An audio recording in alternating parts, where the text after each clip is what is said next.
Welcome to the Talking the Line podcast, presented to you by Talking the Line Sports Media, giving you our best insights and analysis so you can rake in some cold hard cash on your next sports bet. Now sit on back, open up your mind, and let's cash some tickets. We can't thank you enough for joining us. We hope you enjoy.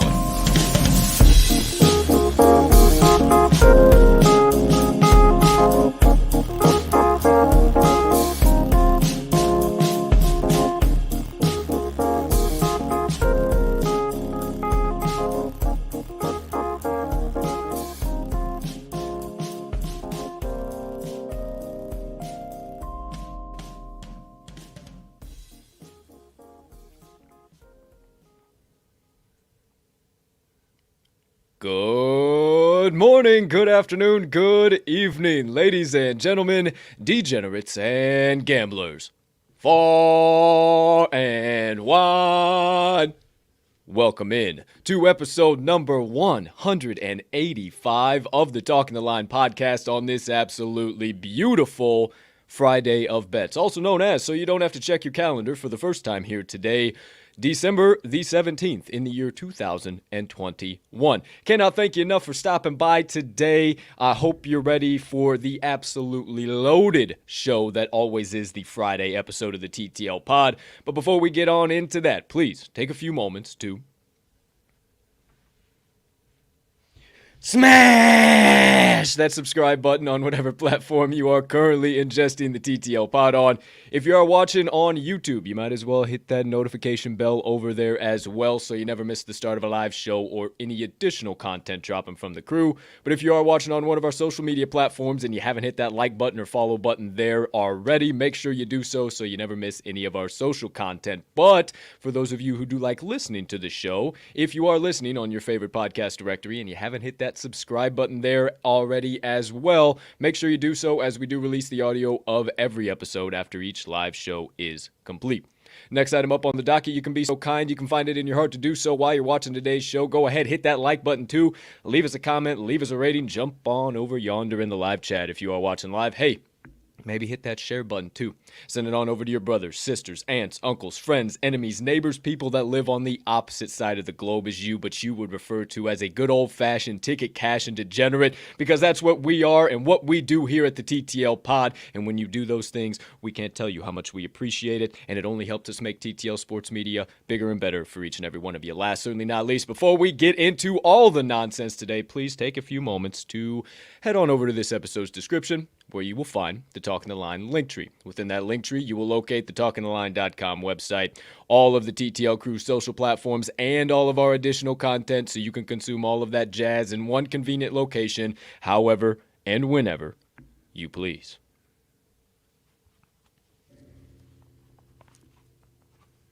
Ladies and gentlemen and beautiful gambling people joining us for episode number 185, I am your honored, humbled, hyped, and always handicapping host, Colton Cap'n Colt Sroka, and I can't thank you enough for choosing to stop by and hang out with me and my partner. Get some picks for Friday, get some picks for your NFL Sunday, NFL Saturday this week too. We got plenty to talk about there. Dive into some rabbit holes, get the usual laughs, a little bit of motivation. Overall, encompassing good vibes here on episode number 185. Now, before we get into that episode, got one final task that I need to complete here in all of the formalities. You know the drill. You know how it gets down. Let's bring him on in, my friends. Joining me here on today's show, just as he does on every single episode of this here Talking the Line podcast, my friends, the man, the myth, the degenerate gambling legend, and around this time of the year, we cannot ever forget the TTL's resident cheesehead himself, Mr. Riley RMags Magnuson. Partner, how the hell you doing over there today, pal? My man, I could not be doing any better. It is Friday. Despite everything that's going on, we've still got a hell of a sports weekend ahead of us. We've got a hell of a Friday show on tap. We've got a hell of a Friday of sports action all throughout the day. Little did most people know, we got 11 a.m. to probably about 11 p.m. action all day long. So I am absolutely juiced, my man. And we've got NFL picks coming along today. Juiced. Shit to talk about from last night. Shit to talk about tomorrow, NFL and Sunday. So I can't wait. This is about as good as it gets for me, my friend. You know what? I'm so juiced, and we have so much action going on today. You said it, from about 11 o'clock all the way till about 11 p.m. tonight, 11 a.m. to 11 p.m. Central Standard Time. So I'm going to get something out of the way that we normally don't usually do first things first here because I'm so doggone excited, and I want everybody to participate in it just in case they got to dip out early, whatever the case might be. Lift them up high, my friends. It's a beautiful Friday to be sipping on some black elixir of the gods, so a little switch up to me, to you, partner, and to all you beautiful people joining us for this gorgeous Friday of bets and episode number 185 of the pod. Take your sip, and then we will continue to get on with it. Was going to see if you had a body habit there as far as telling me to go ahead with my plays or not. No chance, my friend. No chance. So, that all being said, the vibes have been set. You know what's coming on today's show. Partner, you look good. Did you get your ears lowered over there? Exactly. What happened? Okay. Just ears lowered, just forehead raised, Dope. For sure. I just wanted to make sure. I thought you were looking a little bit different than I saw you yesterday. So glad we're on the same page. Glad all of our viewers know as well. Speaking of yesterday, son of a bitch, not the best fucking day from the TTL crew. And I offer you my sincerest apologies. We are a full transparency show. We're a couple of full transparency fellas. We play all of our bets, and we're never going to hide them from you because we lose the sons of bitches too when they lose. Usually I joke around with this, but yesterday was a big old fucking stinker. So, without further ado, look behind the TTL crew. I'm a poet and I didn't even know it. For yesterday's best bets of the day from December the 16th, 2021. Yikes, that's a lot of L's. That's a lot of L's, partner. Okay, I will stand to the floor first. No problem. No harm, no foul. I will take the shots. UMBC, minus 3.5. Shit, the fucking bet. I thought they were going to do a lot better at home. I'm still not sold that UNCG is those guys yet, pal. How I envision it going is pretty much the exact way that game played out. I just envisioned UMBC getting the 3 to 4 to 5 point edge towards the last 5-6 minutes of the game and then hanging on to that.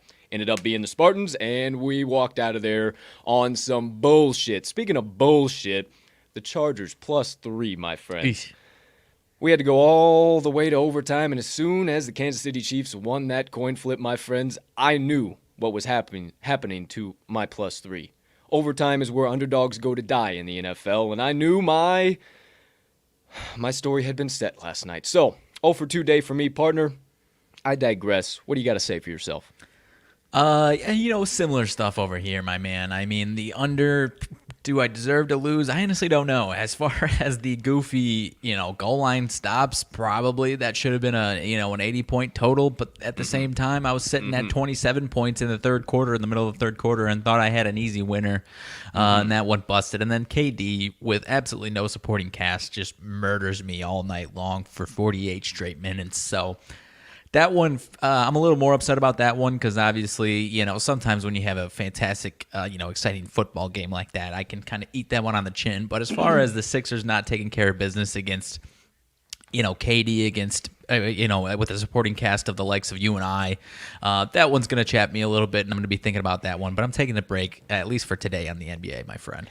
I don't blame you, my man. And whoever the hell, well, I guess it's Eric Bieniemy calling the offensive plays for the Kansas City Chiefs. Why ever in the hell we decided not to plunge old Patty Mahomes into the end zone when we were on the 1 yard line about 15 times yesterday and could have cashed that 35-1 TNF 2 for Tutty parlay. When Herbert went in, I said, easy money. The Chiefs are going to end up on the goal line again. They're just going to plunge him. Why are we lining up in shotgun from the 1 yard line, partner? I can't understand it. I don't know how to deliberate it. I ain't no fucking NFL coach as I sit here in this chair and talk to you fine folks. But I'm just saying, I'm not saying that's probably what I would have figured on doing.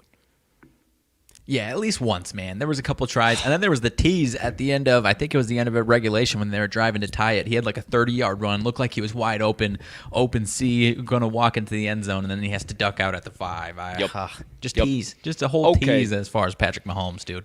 Okay, there you go. There you have it. Not a great day for the Moneyline Dice either. 1-1. But I digress. I take it off the screen and I say it is time to have Minds of Goldfish and start Friday's show. What do you think about that, partner? That sounds fantastic to me, dude. Okay, good sir, because I myself have 2 plays coming from the college basketball hardwood. One coming from the college football gridiron. Actually starts at 11 o'clock. If you have been paying attention, you are not currently living under a rock. You know it is one of the first games to tip off the bowl season. Kickoff. What the hell? I'm in college basketball time. Sorry. Kickoff the bowl season. It is Middle Tennessee versus Toledo, but you got to stick around for the second segment to find out what I'm taking. Partner also has 2 coming from the college basketball hardwood, and that's it. So 5 picks in total, straight plays from us as always. Be who you can afford to be and play them for 1 unit. We'll then dive into the third segment of the day, special play of the day. It is the Friday Four Pack Parlay, paying out at over 10-1 odds this week. It is, hey, did you just turn your heater on? I apologize. It just got loud as hell. I apologize. You're all good. It's all good. I was just wondering what that was. It just totally caught me off guard. Friday Four Pack Parlay, paying out 10-1 odds. It is starting to get a little chilly in the Windy City though again here, partner. I don't know what the hell's going on. I don't know why it was warm as hell and then it's not warm as hell. But there you go. There you have it. Off. No worries. No problem. No harm. No foul. We'll recap all of Friday's picks. After that, we dish out the Friday Four Pack 2. And then we'll switch gears into Week 15 NFL slate. We got RMags picks coming out, and then we'll do my picks as well. Then we'll recap all of that shit, and then that's about it. We'll dive into the second half of the show. No Moneyline Dice roll here today, obviously for the essence of time. And then RMags Sidebar, we'll dive into that. That'll obviously spark the usual crew banter, as it always seems to. And then the always important TTL announcements. Checking the tabs here. Seems like everything's in good shape. Motivation minutes from your boy to close everything out. Outside of that, I think I covered it all. Partner, anything else as far as the show goes here today that I did not cover? Any late breaking news before we wrap it up and get into the first half of today's show? As far as breaking news, real quick, not that we dive too deep in the NHL, but it looks like the old Winnipeg Jets head coach resigns in his 9th season with the franchise. So, there you go. I don't even know that I've bet on the Winnipeg Jets yet so far this season. So, I don't think so. Paul Maurice from the 9th season. Well, what do you know? That's a little weird right at the beginning of the season there. But, hey, there you go. There you have it. Thanks for the late and breaking there, partner. Outside of that, yeah, looks like, oh, boy, things are happening for the Bills, too. We'll talk about it. Uncle COVID's being a son of a bitch and a half right now. Emmanuel Sanders is going to be out for Sunday's game for the Bills. So another yeah, there's plenty of stuff we got to talk about there because we'll get into our NFL picks, but I'm serious, guys. I said it on yesterday's show. Don't worry about waiting around until Saturday afternoon, Saturday evening, until we really have a damn good, clear picture. I mean, obviously, if you're betting on the Saturday games, probably fucking get them hammered in today or tomorrow morning at the latest. But we'll talk about it later on in the show. With old Uncle COVID, there's just way too many question marks. So, without further ado, cut all the drama, stop the nonsense, and quit the banter that you could go to every other sports media outlet and get. You come to the TTL Pod for the Stone Cold Locks, picks, insights, analysis, diving into a few rabbit holes along the way, but most importantly, running tickets to the pay window with the TTL crew all day and night long. So without further ado, it's time to get into the good old-fashioned ticket cash-in with the first segment of the day, also known as RMags Best Bets of the Day. We seem to be ready to rock. Oh yeah, that's much better, buddy. Oh man, I couldn't even I couldn't hear myself think. I apologize. It's all good. It's all because I don't know why. It's never been like that. Maybe it's just the gain or something on your mic. It's never been like that before, and I was just like, whoa, that's loud today. But hey, it's all good. We're in business. You're in the ticker. So without further ado, my friend, I kindly ask you to let them rip, let them have it, and as always, partner, you have the floor. Alrighty, my friend. As you mentioned, I've got two college. Let me just, get adjusted Adjust yourself, here in my get set. seat. Hey, get set, get good. We're going to be here a while. Pull up a chair, folks. Showtime.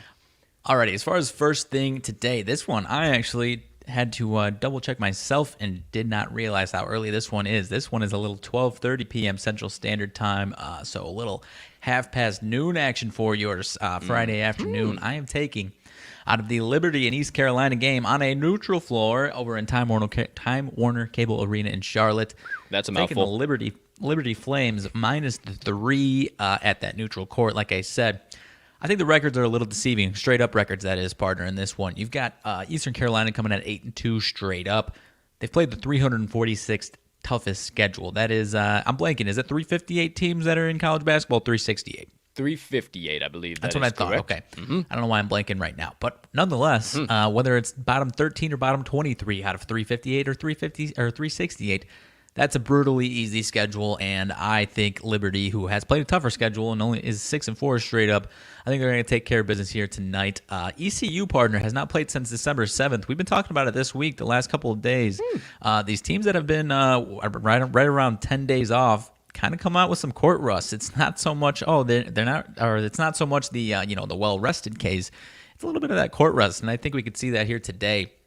Biggest thing that I like in this one, partner, is the tempo. Liberty, 349th in tempo, extremely slow, and sometimes that's concerning, but in this case, I think it is actually an advantage for Libertyville, or Liberty. Why did I say Libertyville? My bad. We're close to Libertyville. That's where my brother teaches at, but nonetheless, ECU, I mentioned 8-2 straight up. Their two losses have come to teams outside of the top 200, let alone as slow as Liberty plays, and 6 of their 8 wins have come against teams inside the top 130 in tempo, so they play well against these faster-paced teams, and 2 of those other wins that they've had are both against Old Dominion. So it's not it's only one team that's not a very good team as far as Old Dominion is concerned. 188 in Ken Palm. Liberty is right around 130.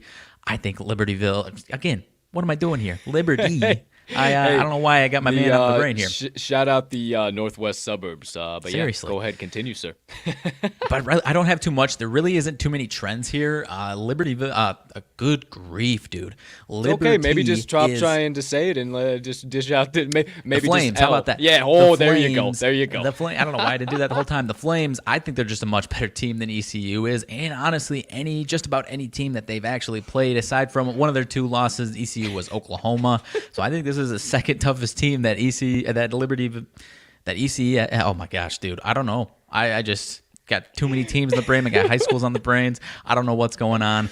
It's all right. Nonetheless, I think Liberty is going to smoke them. They're one of the better, I said, top 30 in the country as far as points per game. That really comes into that tempo factor. ECU is actually one of their offensive strengths that they have is that they pour the ball in early. However, Liberty is actually top 10 in the country in points against in the first half. Still top 100 in the second half, so nothing crazy. They take care of it better in the first half. But ECU is 288 in points per game in the second half in the entire country. So we'll see what happens in that first half. I do think that defensive Liberty still takes care of it. But nonetheless, even if you find yourself with Liberty down at halftime, I think the defense is really going to dominate in the second half, and that ECU team that struggles in the second half is going to show up again. So whether Liberty is on top at half or down at half, I still like it a lot. If we see him down at half, I'll probably take a little live action on him as well. Might have him in a dog spot as well. So nonetheless, give me Liberty -3 to kick off my day, partner.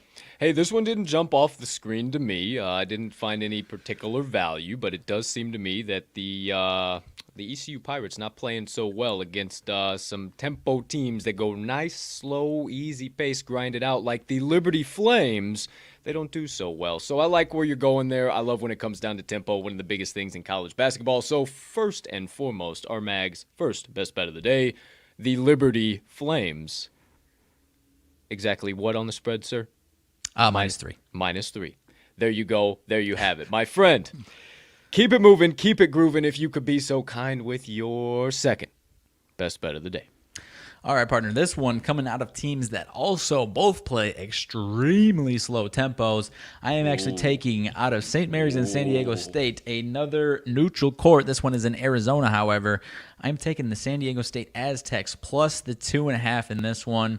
A lot of money coming in on St. Mary's. However, I think with these extremely slow tempos and both play very, very strong defensively, I think it's going to be a really tight, gritty game, and I'm going to take the dog. If St. Mary's was a dog of 2.5, 3 points, I'd probably take them in this spot as well. I think it's going to be a really close game. I think it's a coin flip game, and I'm always going to take the team that's getting at least 2.5 points or more. Nonetheless, I actually think they're going to get this one done outright, partner. I compare this game for St. Mary's matchup-wise to that loss that they had to Wisconsin. San Diego State, tempo-wise, extremely similar. Defensive rating extremely similar, and actually right now they're 11th ADE, adjusted defensive efficiency, and Wisconsin's 22nd, so they might actually be a little bit better defensively while also playing that similar really slow tempo that they can match with St. Mary's. Not going to be out of their comfort zone by any means. The other thing that I like in this one, partner, St. Mary's 1-2 straight up this season versus teams that are top 100 ADE. That one win, I complained about it, I think it was either yesterday or the day before. That one win was a 2-point win against Utah State, which was an extremely lucky last second 2 free throws with 0.9 seconds on the clock win. So I think they should be 0-3 straight up, first of all. But nonetheless, I think the San Diego State team has a fantastic recipe to beat St. Mary's. And if you don't believe me, look at last year's 74-49 win for San Diego State. Not saying it's going to be that big of a blowout by any means, but I do think they get this one done by a handful of points. And nonetheless, like I said, I still am much more comfortable with the plus 2.5 as opposed to the money line, because I do think it is going to be a tight game if San Diego State doesn't take it to them like they did last year. So give me San Diego State plus the 2.5, partner. I'm with you. I'm definitely with you. I love the Aztecs. They're one of my favorite basketball teams to bet on. College basketball teams. Not so much college football, but college basketball for sure. Problem is, so is St. Mary's. I was going to take St. Mary's actually today, admittedly, but I didn't feel like showing you down on this one because we're actually showing down in the NFL, and I feel much more confident there. Was a little bit surprised you going back to the Fade the Gales stove. I will provide the aloe vera all over the top so you do not get burned, my friend. And we will all back you on the San Diego State University Aztecs plus 2.5 for your second best bet of the day. Okay, my friends, there you go. There you have it. Told you he's got two. He's dissed them both out. Partner, anything else you have in regards to your best bets of the day? No, I don't. I don't enjoy the the reminder as far as how cold I am fading St. Mary's. I am 0-3 on the season when I bet against St. Mary's. So if this is a loss, if this is a loss, I will probably be the last time I fade them. But I do feel confident in this one. I don't think it's a similar situation, and I love the Aggies, man. I love them today. Me too. Got a hole in my face. My apologies. Right. I got a little 12:30 half past noon action, and then the second one's at 9 p.m. Central Standard Time. So I've got a little bit of a gap in between mine. Hopefully you can fill that for me. You got some stuff going on early. I got some stuff going on early. I actually think I can fill that gap for you. And for all of you, if you are taking RMags Best Bets of the Day, actually kicks off at 11 a.m. Central Standard Time. So, but 27, about to be 26 short minutes from now, my friends, listen up, lock in, get ready to shift gears down to the second one of the day. We're going to burn a little bit more rubber with my best bets of the day. All right, my friends, here we go. Let me get my old notes situated over here to the side. Should be all good to rock and roll. I am going to start with that college football game because I do think there is some damn good value there, my friend. So first things first, going to the matchup between the Middle Tennessee Blue Raiders and the Toledo Rockets. And my friends, we are taking the over 49.5. I caught it 49.5. I saw us back up to 50.5 in some spots. Okay with it if it even goes up to 51.5. This opened up at 53, quickly dropped down to 49.5, and it just screamed to me that the books were saying, take me, take me, take me. You have to bet me as the under. This has to be the under. We'll keep dropping it for you and making it easier and easier and easier. And I just don't buy it. I actually kind of project this game around 35-21, and there's a couple of key reasons behind that. Number one, Middle Tennessee hasn't scored under 21 but once in their last 6 games. You look at Toledo, they haven't scored under 34 but once in their last 6 games. Both teams can find the sacred side at will. Middle Tennessee averages 29.8 points per game. Toledo, 34.2. So I'm not worried about that whatsoever. And I actually went back and looked at the Bahamas Bowls. I said, okay, you know what? 49.5, 50.5. What are the previous trends? Well, 3-3 at this number, but 2 of those overs did involve Middle Tennessee, and another one of them involved Middle Tennessee, and the other one involved Toledo. The Middle Tennessee game was a 45-31 game, so 76 sure seems like it clears that total today to me, and the Toledo game was 35-32, so 67 sure seems like it clears that total for me again today too. I'm not saying it's going to fly up to 60 to 70, none of that nonsense. Like I said, I do project it 35-21, somewhere in the 52 to 56 ballpark, somewhere in there. But last time I checked, that gets us over 49.5 and 50.5. I wouldn't take it much over 52.5, but outside of that, I love the over today. But if you don't believe me and my humble opinions, simply, my friends, just believe the trends. The over is 4-1 in Toledo's last 5 games. It's also 9-3 in their last 12 Friday games. The over is 4-0 in Toledo's last 4 as a favorite, 5-2 their last 7 neutral games, and 9-4 their last 13 non-conference games. The over is 4-2 in Middle Tennessee's last 4 bowl games. 4-1 in their last 5 bowl games as an underdog. It is 4-1 their last 5 neutral games as an underdog. And 4-1, I cannot make this shit up, Middle Tennessee's last 5 Friday games.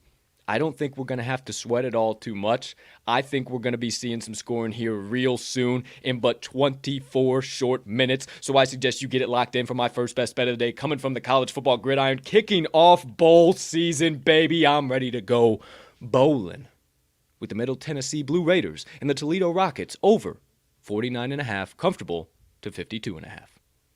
I do like it, partner. I like it quite a bit. I think I might do a little something on this with you as well.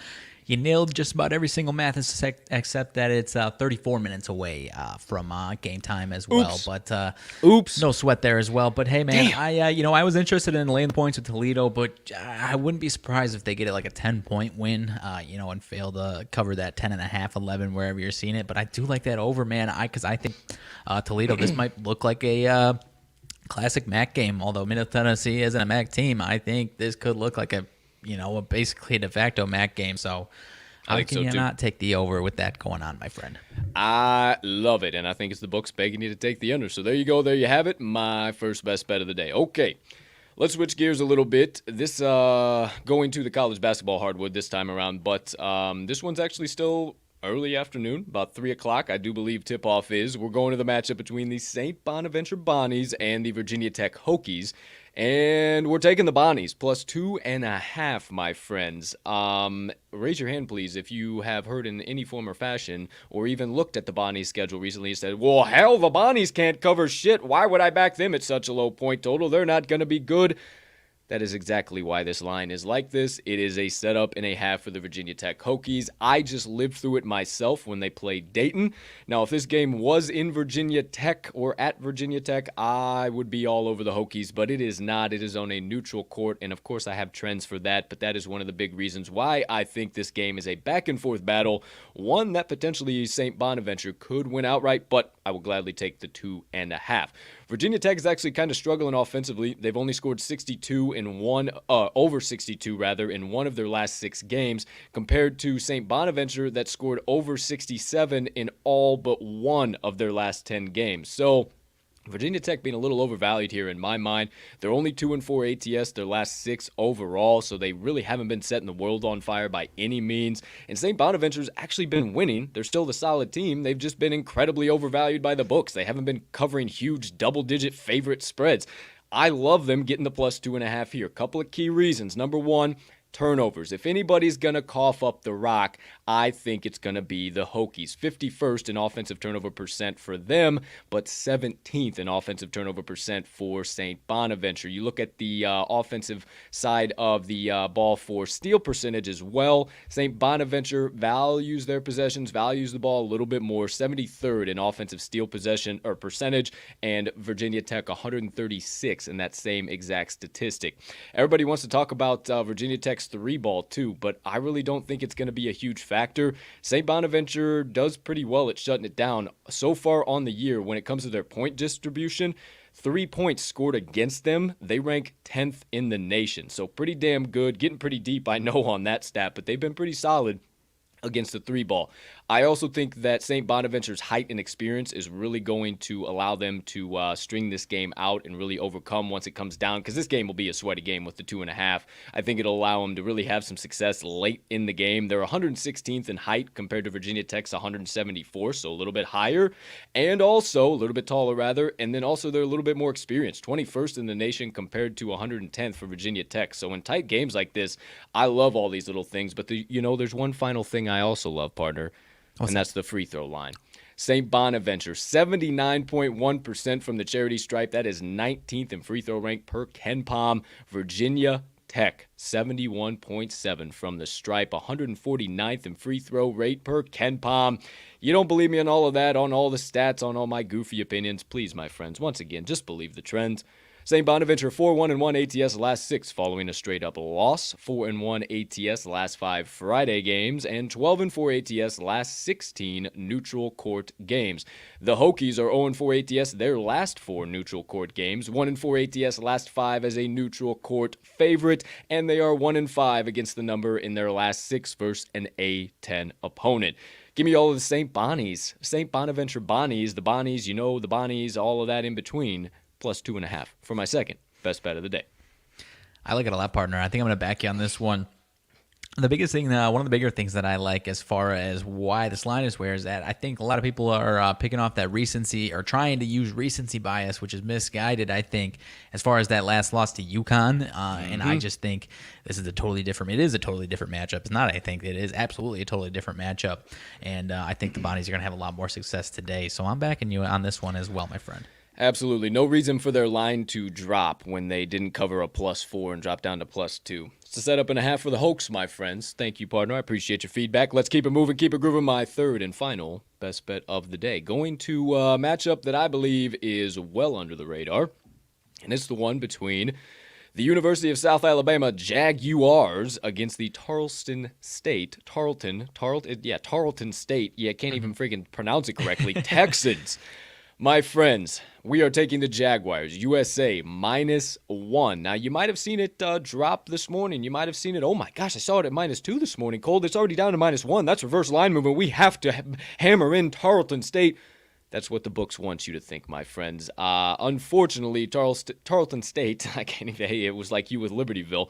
Tarleton State has just not been those guys this year, my friends. They are 3-8 straight up. 4-3-1 against the number overall. They're 3-1 straight up at home. Oh man, here we go. They got a shot, but 0-1 against the number at home. How the hell does that work? Oh, they have played absolute dog shit for opponents, and that is something the University of South Alabama is not. They are 9-2 straight up, 6-1 against the number overall this year. They're 1-2 straight up on the road, 3-0 against the number. I think that home and road straight up split is why you are getting this number. There is one final key reason. It's how I'll close this too. But I think that's one of the key reasons why you're getting this number. And it is so wrong. I can't even tell you guys how far you should run in the opposite direction of Tarleton State.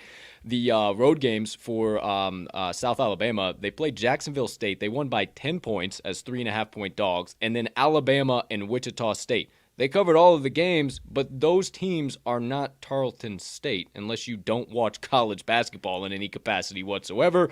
But if you don't believe me and my dumb opinions, just believe a couple of key stats here. USA is flat out better, my friends. They are 96 in effective field goal percent. Holy cow, us today, partner. 78th in 2-point percentage, 206 in 3-point percentage, and 169th in opponent effective field goal percent. I pulled those out because they are some of the key critical ones that we always look at, and you just do a simple comparison to Tarleton State. 342nd in effective field goal percent, 309th in 2-point percent, 352nd in 3-point percent, and 299th in opponent effective field goal percent. They rank outside of the top 300 in almost all of those categories except opponent effective field goal percent, and they're there by 2 spots, for crying out loud. And USA is inside the top 200 on all of those previous aforementioned stats.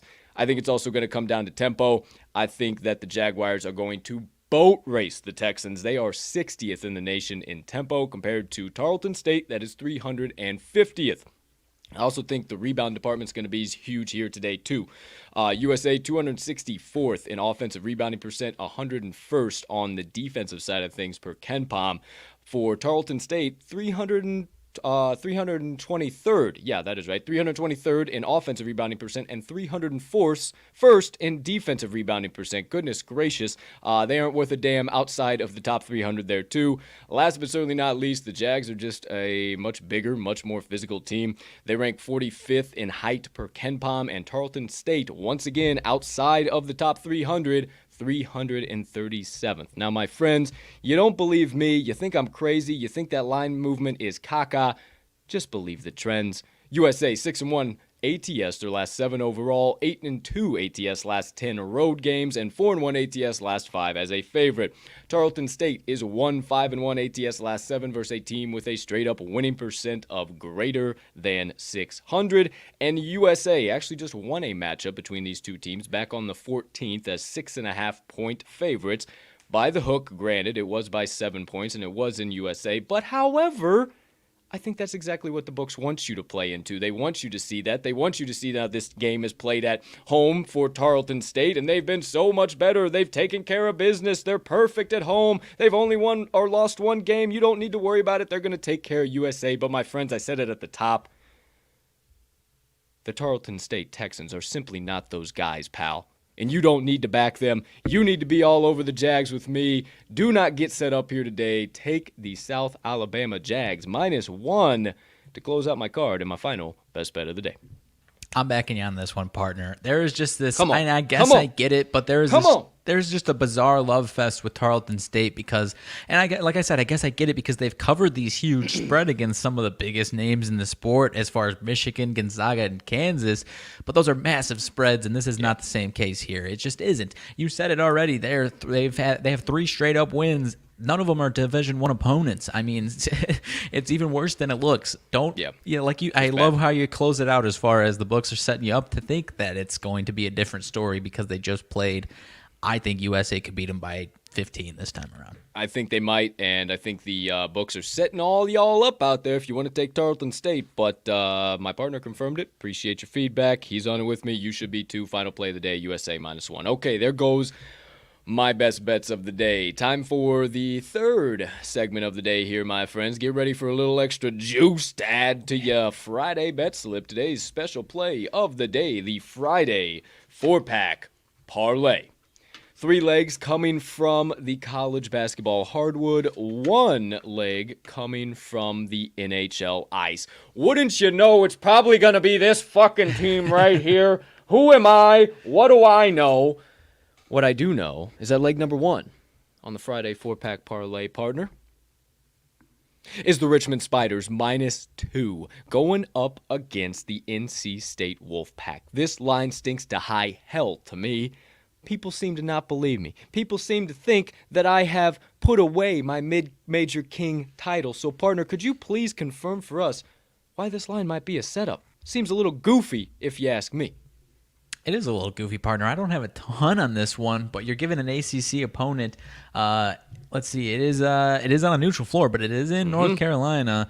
So a de facto home game for NC State. You're giving them 2 points on a basically home court advantage. I think that's a setup, my friends. And you look back at both of these teams. We were kind of out on, maybe not out entirely on Richmond early in the year because they were losing some games. But when you look back and see what those teams are doing now, those actually aren't too bad losses if you're asking me. 6-4 straight up. So, and they're playing well the last few games. They've got 3 straight wins against 3 really solid mid-major teams, beating them pretty handily in Wofford, UNI, and Toledo. And on the flip side, NC State started to actually play some competent opponents. They had a weaker non-conference schedule.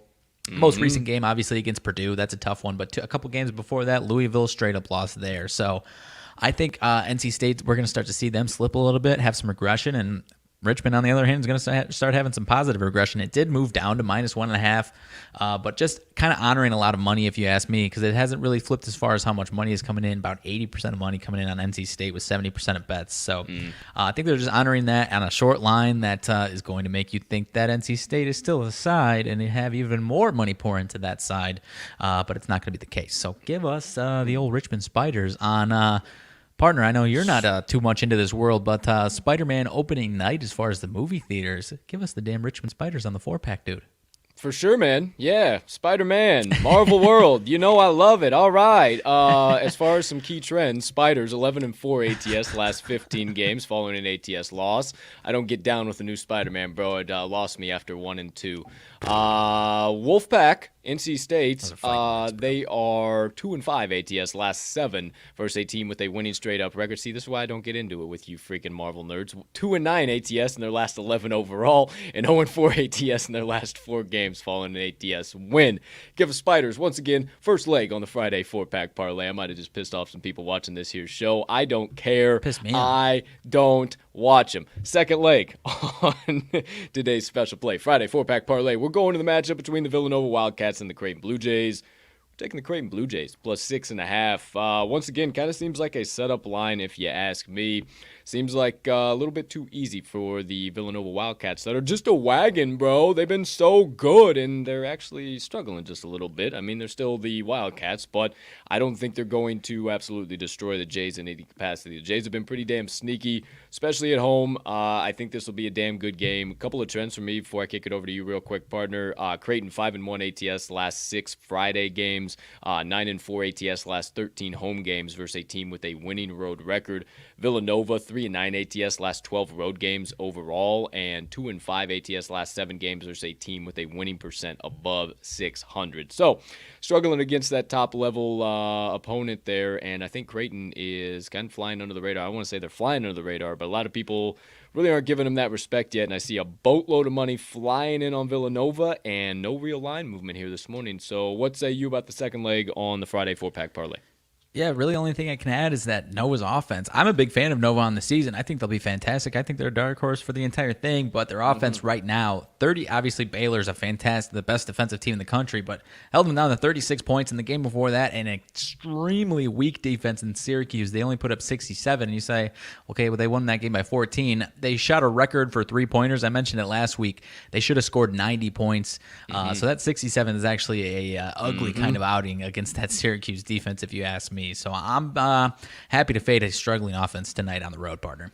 Okay, my friend. Well, there you go. There you have it. Third leg on the Friday 4-pack parlay. We're going to the matchup between the San Jose State Spartans and the Portland Pilots. And my friends, I didn't want to say it, but I think the fucking plane has crashed right into the side of the mountain. I think the Pilots are dead. I think it's over with. I think we need to stay away from them for the time being. So with that being said, a little bit of Fugazi line movement, a little bit of nonsense going on from an open about 4.5 down now to 2, 1.5, almost flipping entirely for the Spartans. We caught it at 2, but we're comfortable with wherever it goes as long as it doesn't get over like -1.5, somewhere in that ballpark. If it does flip to them being a favorite, just take the money line. Portland, I don't know what's going on with him. I don't know what happened. This is not based off of them obviously playing a much better team in Oregon, but with this line movement, it just doesn't make sense. And like I said, I think the plane has crashed into the side of the mountain. Pilots are 3-10 ATS last 13 as a favorite, 2-10 ATS last 12 as a home favorite. They're solid as a dog, just not in this favorite spot. Whereas the Spartans, 5-2 ATS last 7 following a straight up win. So when they kind of get to rolling, they get to covering, especially as a dog. 4-1 ATS last 5 games overall in addition to that. So I'm all over San Jose State. I love the Spartans. They've been able to take care of business in spots like this where people undervalue them, and I think that's exactly what's happening. Partner, anything else from you for the third leg on the Friday Four Pack Parlay? No, you nailed just about every part of it. I think it's just positive regression for San Jose, negative regression right now for the Portland Pilots. Not trying to back the old Pilots crashing in the mountains once again, partner. I don't want to back them either. I heard you. I had my mic volume up loud enough. I'm trying to fucking turn around. I don't know if I can fucking do it without fucking shit up here. Oh, okay. I was like, what the fuck are you There he fucking is. There he fucking is, the fourth leg on. Captain, my captain. Oh, captain, my captain, the fourth and final leg on the Friday Four Pack Parlay. You guessed it, you sons of guns. We're taking the Chicago Blackhawks money line, -140. Now, first thing that jumped off the page at me, partner, the Nashville Preds have been on an absolute fucking heater. They are what we refer to in the business as a wagon right now. 6 straight wins, have won 8 out of their last 10, and they're the underdog in this matchup? Oh my gosh, we have to take that value at once. I swear we have to. No, we will not. We will not do it for one moment. We are not homers. Don't you dare call us, even though I do have Chief Hawk right on my chest. Outside of that, a little bit other nonsense going on. Looked into the Blackhawks, and this is only the third time, and now their last 11 games, it'll be their 11th game, that they've been favored. Once was a short line about -118 it closed at, and they failed to win that game. They lost 2-0. And then, wouldn't you know it, they were -140 favorites in a similar spot against the Montreal Les Habitants, Canadians, you know my boys. Habitants were on a little bit of a roll, and they came in to play the Hawks as -140 favorites. Wow, and the Hawks are at that same line again tonight. So we just did a little bit of simple math, a little deduction there, did a little bit of this, a little bit of that, stirred it all together, came to the conclusion that the Blackhawks money line is the fourth and final leg on the Friday Four Pack Parlay. Partner, anything else from you? Predators look like they're getting ravaged by COVID, my friend. Ooh. That is another Damn big factor you, Uncle of it. COVID! But yeah, I mean, you mentioned everything that you mentioned, but just a random person looking at this this number sees, oh my gosh, Nashville 17-10 straight up compared to the Blackhawks 10-15. Oh my gosh. But these Blackhawks, man, hey, we ain't homers, but they ain't the dumpster fire that they started the season off. I'm not saying they're Stanley Cup contenders. I ain't saying that. No. But they're at least getting the train somewhat back on the tracks, if you will. And they had I think that last game that they played on what is today, Friday 17th, so Wednesday, 3 goals in about 35 seconds. I think it's going to be some nice momentum builder on that win against the Capitals, and I think we see a nice offensive performance tonight. You and I were interested in that over, but we said, hey, what if the old Preds can't put it in the net because they don't have any offensive options? So we're taking the damn Blackhawks -140 on the old Friday four-pack, my friends. Let's get it there. That's exactly how I was going to close it, partner, against the Washington Capitals, nonetheless, in their previous game. Let's go, Hawks! Come on, baby. All right, 4 legs one more time. Friday Four-Pack Parlay. We will recap it here in just a moment, but the Richmond Spiders -2, the Creighton Blue Jays +6.5, the San Jose State Spartans +2, and the Chicago Blackhawks on the money line. You parlay all 4 of those bad boys up, you are getting over a 10-1 odds payout. Last time I checked, right around +1,072. Get it parlayed, get it added to your Friday bet slip, and let's get that some beach straight to the pay window. Okay, my friends, if you missed anything, if you didn't get it hammered into your brain the first time we went through it, don't worry, because it's time to recap all of the TTL crew's best bets of the day. One time for the one time, as per usual, to close out the week. My friends, rip out your sports books, pull out your pens, pencils, and paper, or whatever method you enjoy utilizing to take account of the TTL crew's best bets of the day, because for this beautiful Friday of bets, they are about to be live on your screen right behind the TTL crew. So without further ado, take a gander. Little bit of a switch up. Here we go. In 3, in 2, in 1. Kindly turn your attention all the way to the top left portion of your screen if you are watching live. If you're listening, that is RMags picks. He's got 2 coming at you today right from the college basketball hardwood. Number 1 is the Liberty Flames -3 and the San Diego State University Aztecs +2.5. Kindly turn your attention to the right top portion of your screen where you once again, if you are listening, is my picks of the day. 3 coming at you, 2 from the hardwood in the college basketball variety and 1 from the gridiron in the college football variety. We're taking St. Bonaventure +2.5 against the Virginia Tech Hokies, South Alabama Jaguars -1 against Tarleton State Texans, and the Toledo Rockets against the Middle Tennessee Blue Raiders over 49.5. Comfortable with it up to 52.5.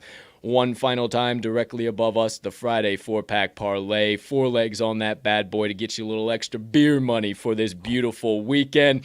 Hammer in right here, right now for plus 1,072 odds. The Richmond Spiders -2, the Creighton Blue Jays +6.5, the San Jose State Spartans +2, and the Chicago Blackhawks. You see live from the United Center on the money line. Now, my friends, it is time to lock and load, affix the bayonets, and get ready for today's battle with the books. But before we can do that, we need you to lock them in, hammer them home, sprinkle a little bit of dough down, whatever you need to say. Just make sure you get today's TTL Crew best bets of the day that are primed for ticket cashing into whatever the current best line is on your favorite sports book.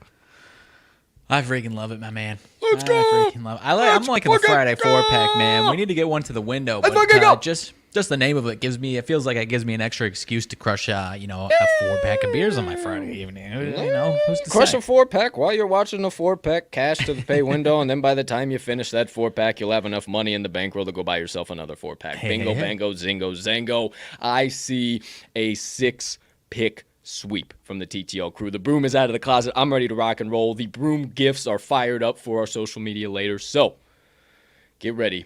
Get it locked in. We'll meet you at the pay window later. Get on your comfortable jogging shoes. Okay, there we go. There we have it. The TTL Crew's best bets of the day for this beautiful Friday of action, also known as December the 17th of 2021.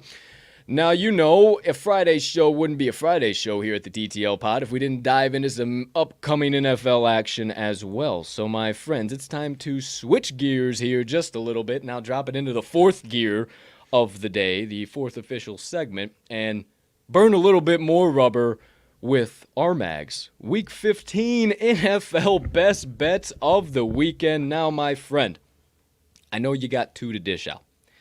One we are, you could say, agreeing on. One I'll probably end up backing you with a little half unit there. The other one we do oppose on. It is the return of a TTL showdown unlike any other in partner. I apologize, but I am about to bury you. I digress. Go right on ahead with your 2 best bets of the day. Any order you'd like to start, we can obviously line up, and then we can get down into the dirt.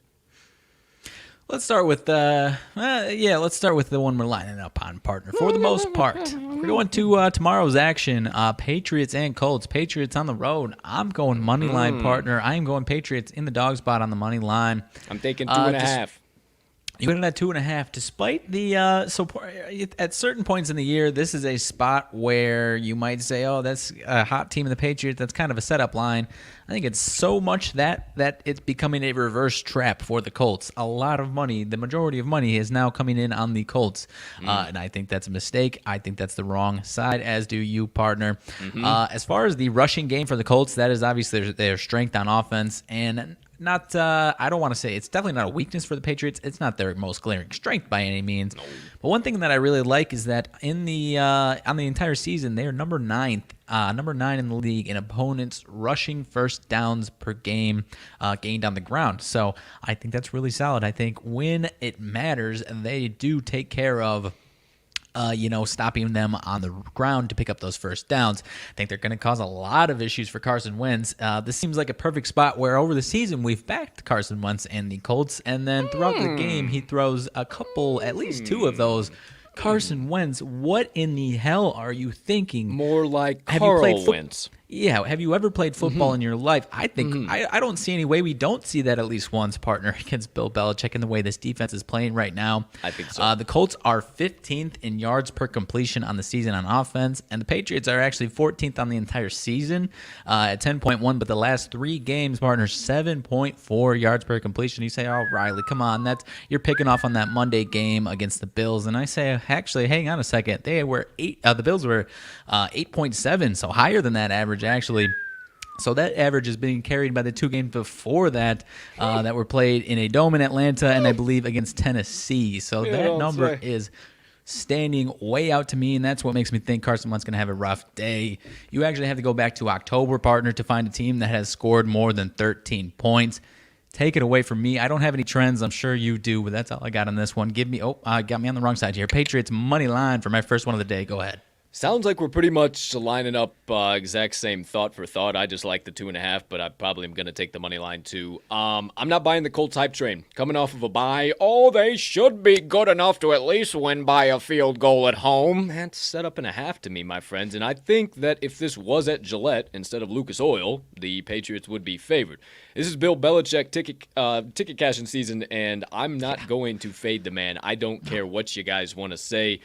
Speaking of that Colts hype train, 4 out of their last 6 wins, my friend, have come against Jacksonville, the New York Jets, and 2 times against the Houston Texans. That's very interesting. And when they've actually played a team that, you mentioned it, is somewhat competent at stopping the rush. They don't need to be spectacular, but somewhat competent, because Tennessee isn't spectacular at stopping the rush, but they have a good formula against them. 2 times they played Tennessee. They only rushed for 83 and 87 yards. Against Seattle to open up the year, only 113 when Seattle actually had a good fucking defense at the beginning of the year. The Rams, 109 yards at the beginning of the year. All of these are losses, my friends, as well as Baltimore, 123, and Tampa Bay, 107. Now, you say, Colt, much like you just said to Riley, the New England Patriots their rushing defense isn't going to be the greatest out there. It's not the best one out there. That's okay, but they've come through when they needed to. 99 yards last week against Buffalo. I think this is a typo. I tried to look into some stuff because I looked at the players and they didn't have yards anywhere close to this. It says 270 against Tennessee, but they won that game 36-13. So I don't know. Either way, even if they do give rushing yards allowed? Yeah, and it just didn't make sense, but I guess so. They still won the game 36-13, so it was a little confusing. It might have been a typo on the website I was using. 40 against Atlanta, 99 against Cleveland, and 78 against Carolina. All of those wins for New England. You mentioned it also, partner. Force old Carl Wentz to beat him if that is the case, if they have the ability to stop the rush, which we both believe they do. And that is not going to be good because I don't think that old Carl Wentz can handle this New England pass rush or has the gumption to beat the league's 3rd best passing defense, that is the New England Patriots. I already said it. It's Bill Belichick ticket cashing season. Your eyebrows are touching over there, partner, because I think you have found the exact same goofiness that I have. Is it 270 yards? It's not a typo, partner. I don't understand. Scored 13 points, lost 30. It was close at halftime. I'm like trying to kind of draw a blank on this game.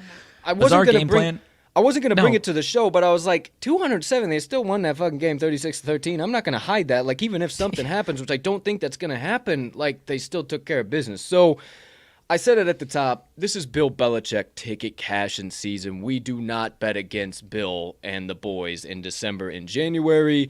But if you don't believe me, just believe the trends. New England, 5-1 ATS on the road this year. They're being undervalued here, my friends. 4-1 ATS last 5 as a road dog. 5-2 ATS last 7 week 15 games. If I haven't said it twice already, I'll mention it a 3rd time. It's Bill Belichick ticket cashing season, baby. New England 4-1 ATS last 6 Saturday games. I can't make this shit up, Mags. Also, Indianapolis Colts. I'll just say the Colts. That felt a little weird. 3-7 ATS last 10 home games. 2-5 ATS last 7 as a home favorite. And New England 5-1 ATS last 6 meetings with the Blue Horseshoe, and 16-3-1 ATS last 20 meetings in Indiana. Oh, did I mention that road dogs are absolutely fucking killing it so far this year? They are 70-51-1 against the number on the 2021, about to be 2022. Can't believe I just said that season. Give my partner, the New England Patriots, on the money line. Give me the plus 2.5 for a full unit, but I will probably also sprinkle on the money line as well because I think it's phooey much like him, we think you guys should too. Hammer it in. There you go. Partner's first best bet, my first best bet now. Actually, can I add one more thing as far as that Titans game? No, seriously. Yeah.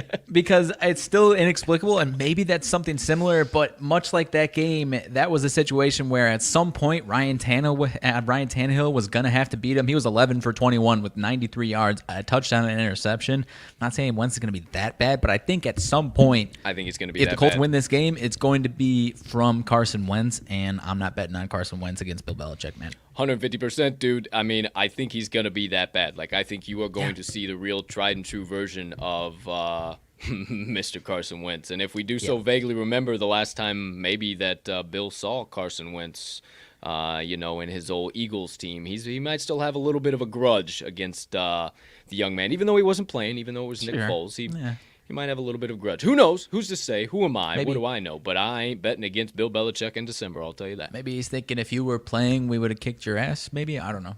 Possibly. Who knows? He just needs him to feel the ass whooping he would have gotten a few years back. There you go. There you go. So, all that being said, justification, rationalization for you here today. Partner, I'm ready to go to the... You motherfucker. I'm ready to go to the dirt. If you are, you son of a bitch. You're looking the wrong way, dummy. So, whatever fucking way I'm fucking looking, please, partner, be so kind as to let our fans out there know what matchup is providing the TTL showdown this weekend, and what side are you taking, my friend? Alrighty, so we are going to the Bengals and the Denver Broncos. And much like you said, partner, you got the Bengals to win this division. I'm not necessarily saying, because I'm taking the Denver Broncos minus 2.5, and you say, oh, that means they probably won't win the AFC North. I'm not even saying that, partner. I think the entire division could lose out this entire weekend, and we could be sitting at the same situation. Obviously, the Bengals get this one done. I think they're sitting in a good spot for you, but nonetheless, I'm taking the Denver Broncos minus the 2.5. I think these defensive injuries for Cincinnati are looming a little too large for them. They've gotten their ass kicked on the defensive side of the ball the last 2 weeks. The Bengals, 1-9 ATS last 9 after allowing 250-plus pass yards in their previous game. I think that continues here today. On Sunday, The Broncos 9th in the league in completion percentage. Cincinnati 21st defensively. I think that's going to allow Teddy to move the ball well enough down the field to have some success today. And I got an interesting one for you here, partner. A little bit of a different spin than I usually have on you on this one. Broncos got some offensive momentum last week. You're going to laugh at first against the Detroit Lions, 38-10. Like I said, you might laugh at first, but that's on not the season, funny. That's just like on the season, you had the audacity to do that.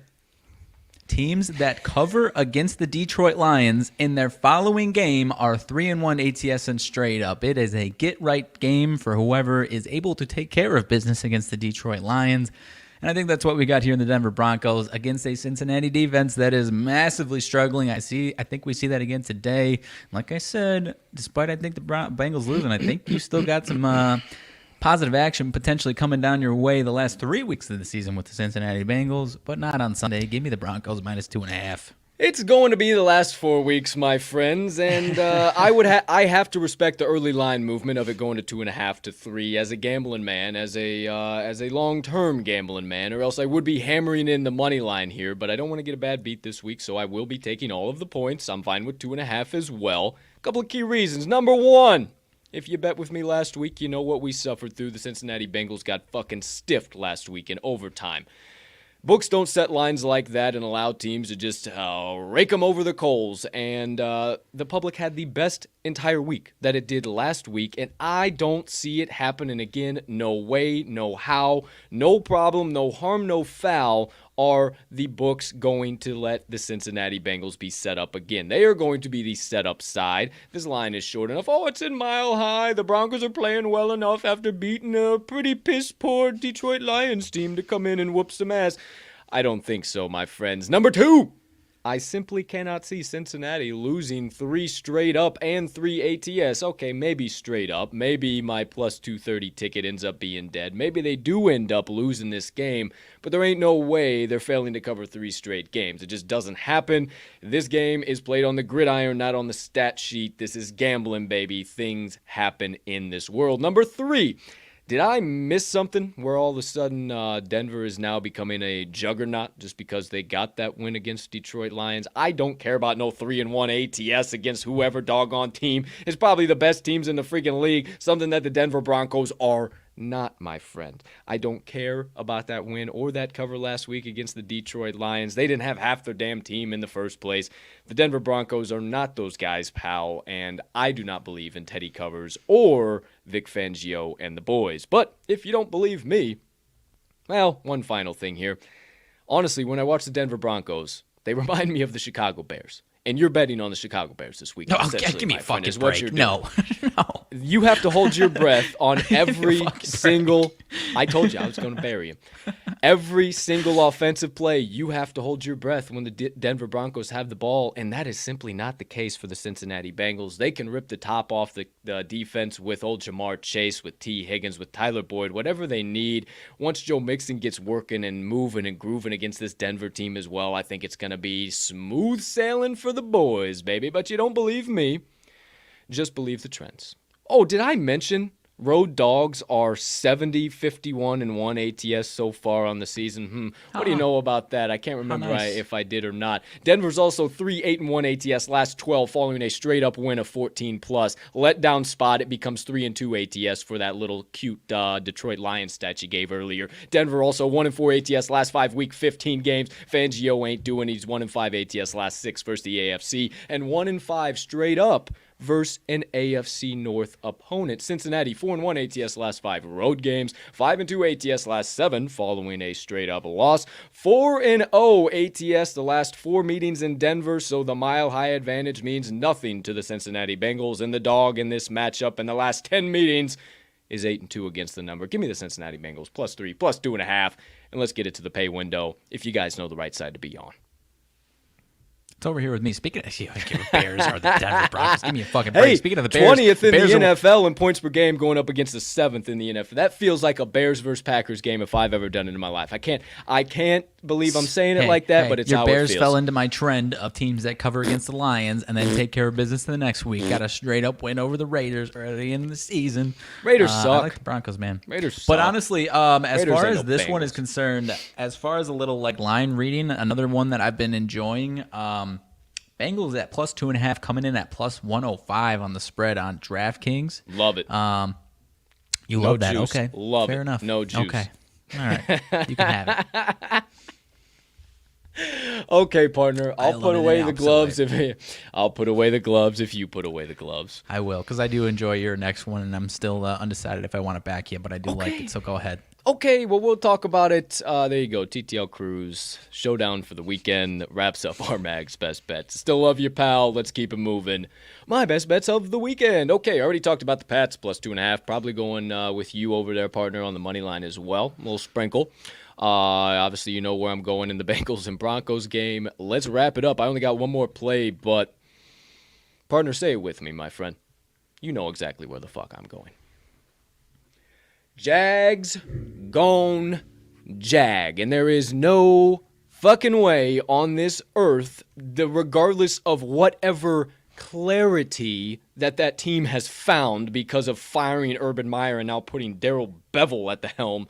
Please, Darrell Bevell has not done anything outside of a first quarter in an NFL game for the last decade. Do not feed me that line. There is no reason they need to be favored. They might win it by a point, by 2. I don't want to piss off my main man, Zach Schultz, but hey, it is a dumpster fire down in Duval, and I think it is only going to continue to enrage. Couple of key reasons as to why I'm taking the Houston Texans +5 against the Jacksonville Jaguars here today. Number one, are we forgetting that this is still a division game? This may be the 2 worst fucking teams in the league, but it's still a division game. They still hate each other, and as a matter of fact, Houston owns the Jaguars year in and year out, but I'll stick a pin in that, and we'll come back to that. Number 2, are we forgetting once again that the Jags gone Jag? It's happened time and time again. We've seen it with this bet and money split. I've been on it time and time again, and I've got kicked square in the yones time and time and time and time and time and time and time and time and time again. And I will not allow myself to be on that side once again. This week, I will be taking Houston because of little something else here. I mentioned Darrell Bevell. And I also mentioned hasn't done much good outside of a first quarter in the last decade in the NFL. And now, granted, he might have won one game after the Matt Patricia tenure there in Detroit, but it was after a little while once he got fired. It was not immediately. And I really am not buying into this whole clarity and nonsense and yada, yada, yada. Urban might have been a cancer, he might have been nonsense, but the guys were laughing him out of rooms. Like, they didn't take him seriously, so they were already doing their own fucking thing from the jump. Like, they did not care about him on the sideline. So it's not like, oh, here we go, it's a massive turnaround. I'm just not following. I just don't get it. I have no idea, but you know, the NFL has gone bananas. I'm going to go bananas. I am going to back one of the worst teams with old Davey Longneck Mills at the helm of that team, and I think he's going to get it done. Last but certainly not least, I really think that the Jags are focused on hitting the golf course and are pretty done with this season. Maybe T-Law, because he's gonna have a long-term career in Jacksonville and hopefully a long-term career in the NFL. If fucking Urban and all this toxicity didn't break him. But outside of that, man, these boys are collecting a check. They got 4 more weeks of this bullshit, and then they're going to hit the links, and that's the way I see this in my mind. And, you know, I just don't think the old fighting Daves, old Davis Mills and Dave, I can't even think what the hell Dave Culley.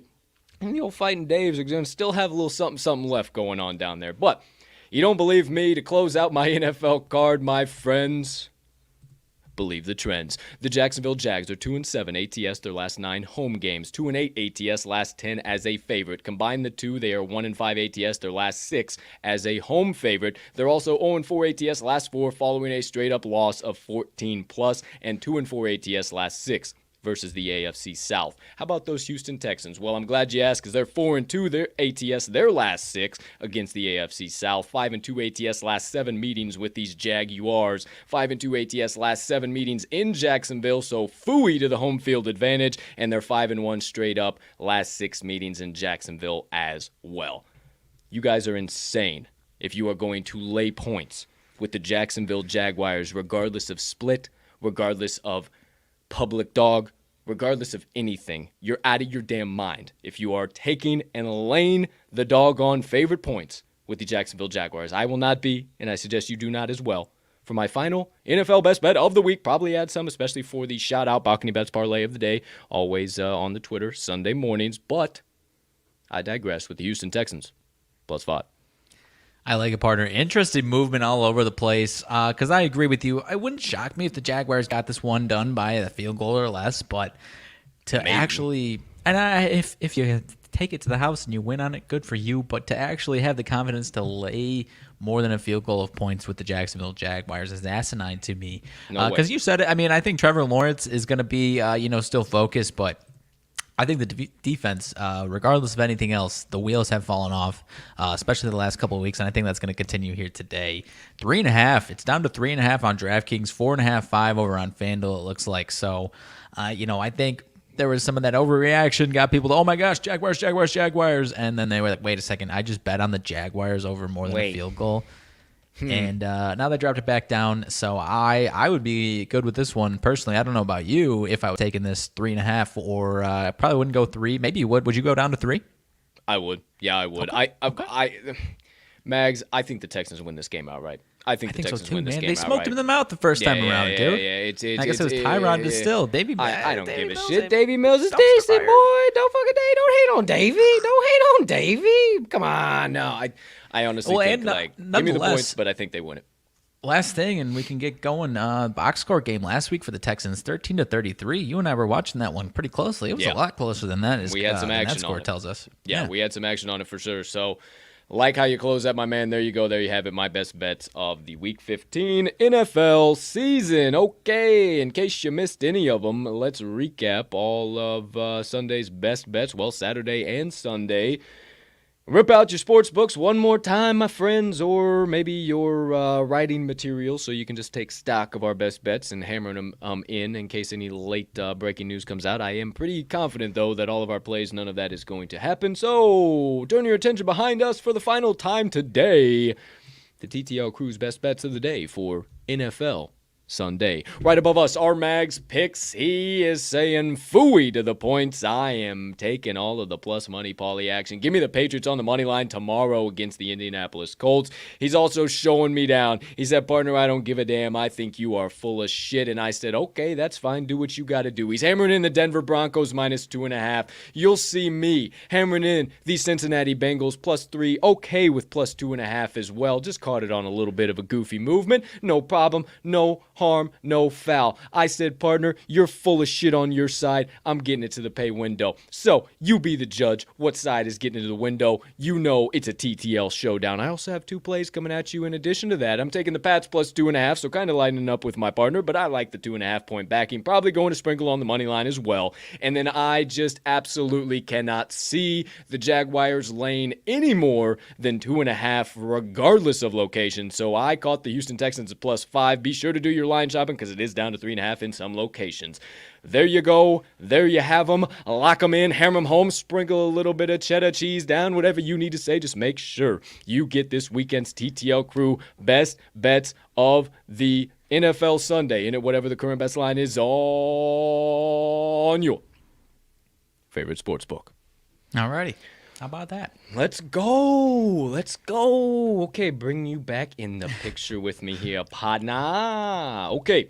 Quick reminder, as per usual, if you missed any best bets, you missed anything in between, you can get all of our picks on a couple of different places. Number one, Action Network app. We talked about it on the show. You can follow me at cash_with_Colt. You can follow Riley at RMags in all caps, and you can follow every single best bet from every single episode of this here podcast at Talking the Line. You can also follow us on the Chalkboard app, download it on the Apple App Store. The App Store, it is not on Google Play yet, but it is on the App Store. Follow our board, Talking the Line, jump in one of our channels, and go back and forth with me and Mags. We're always in there. We're always there to talk shit. Betting is better together. Shout out to Ted, the CEO and co-founder of Chalkboard, who we just had on free shameless plug, the 4th episode of the Wise Words podcast that is available on any major podcast directory, anything in between. You can actually find it on talkingtheline.com, where all of our other best bets are. You can find that on the Today's Best Bets tab or the Wise Words pod tab. You'll see all of the Wise Words podcast, previous episodes, previous clips, all of that. Same with the Talking the Line podcast. It's got its own tab. Cup of Joe on Campus podcast has its own tab. You can stop by tomorrow, 8:30 a.m. Central Standard Time, as we run through the entire Collegiate Bowl football slate and the entire fucking loaded college basketball slate tomorrow. Stop on by. Make sure you have your cups of Joe filled up nice and full. We're going to be here a while, but we are going to dish out plenty of value and have plenty of rabbit holes to dive into. That about does it as far as checking out our picks, everything in between. Bare minimum, if you can't remember anything, just go to talkingtheline.com and it's all there for you, my friends. That's about all I got to say about that. Lieutenant Dan, ice cream. Okay, without further ado, my friends, let's talk a little shit. Let's have a little fun before we head out for the weekend and let you guys get on about your Fridays here and start your weekends. Second half of the show, no more bets, all nonsense from here on out. Start things off as per usual. Partner, anything burning on the brain, melting on the heart, festering on the soul, you have been dying to get out to the kind folks that joined us on episode number 185 of the Talking the Line podcast on this beautiful December the 17th in the year 2021. I've got nothing crazy today, partner. I'm actually just interested in chatting about any possible, whether it's today, tomorrow, Sunday, any possible leans or interested in action that you are interested in and I am interested in. Regardless, outside of our obviously Cup of Joe on Campus show, you mentioned it, loaded college basketball slate today. We've got a couple cancellations, but they're already doing some rescheduling. Rick Pitino out on Twitter saying anyone short notice, but if anyone wants to play at noon in the most famous arena in the world, let me know, because Iona and Seton Hall got canceled, so they're still looking for an opponent. Damn, I didn't see that, but that's pretty dope. Yeah, he's just like, short notice, but if anyone wants to come play us at noon in the most famous arena, MSG that is, in the world, let us know. Okay. But Kentucky and UNC. I'll go play him. Fuck it. Yeah, seriously. Kentucky, I don't remember. I think it was Kentucky, Ohio State got canceled, but now it's Kentucky, UNC. So they are making some adjustments. Making some shit happen. So any leans you got tonight or I guess NFL-wise this weekend? Tonight, we added Creighton to the Friday Four Pack Parlay, so that does not matter. Furman, plus 8.5, down to plus 7.5. They just burned my ass against UNC, so I don't know if I can go back to that stove. I gotta take a break from Furman.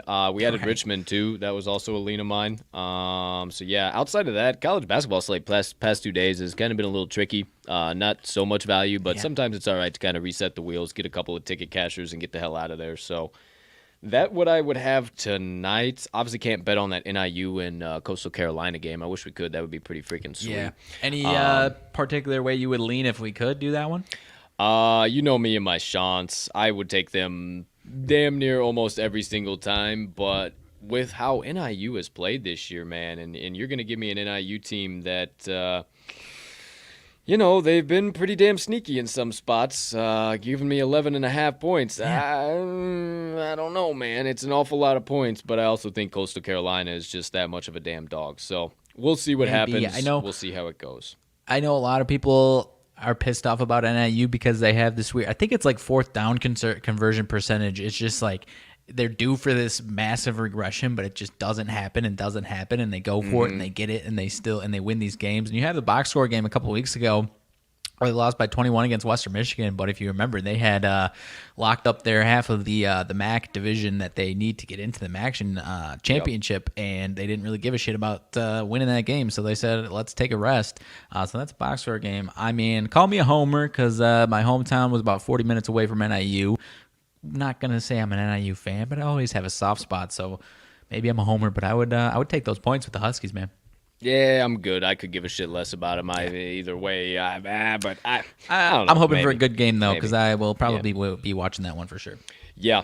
First possession, we had a freaking punt in the game, Middle Tennessee and Toledo. So still early, plenty of time. It's college football. They could put up 50 points in a quarter for crying out loud. So what else do you have there, partner? So I said I'm staying away from NBA, and I will stick true to that word.